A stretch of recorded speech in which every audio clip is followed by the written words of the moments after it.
काया मेलाउछि कोरोना। गत 5 दिन में देश में 1700 छुईला कोविड आक्रांतों संख्या।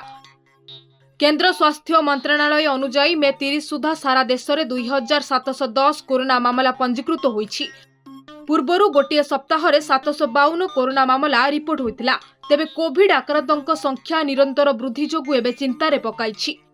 आंध्र प्रदेश रे 16टी, अरुणाचल प्रदेश रे 3टी, आसाम रे 2टी, चंडीगढ़ रे गोटिए, छत्तीसगढ़ रे 3टी, दिल्ली रे 294टी, गोवा रे 7टी, गुजरात रे 223टी, हरियाणा रे 20टी, जम्मू कश्मीर रे 4टी, कर्नाटक रे 148टी, केरल रे 1147टी कोरोना मामला चिन्हट होइतिबा बेले मध्य प्रदेश रे 10टी, महाराष्ट्र रे 424टी, मिजोराम रे 2टी, ओडिशा रे 5टी, पंडिचेरी रे 35टी, पंजाब रे 4टी, राजस्थान रे 51टी, तमिलनाडु रे 148टी, तेलंगाना रे 3टी, उत्तराखंड रे 2टी, उत्तर प्रदेश रे 42टी एवं पश्चिम बंग रे 116टी मामला रही।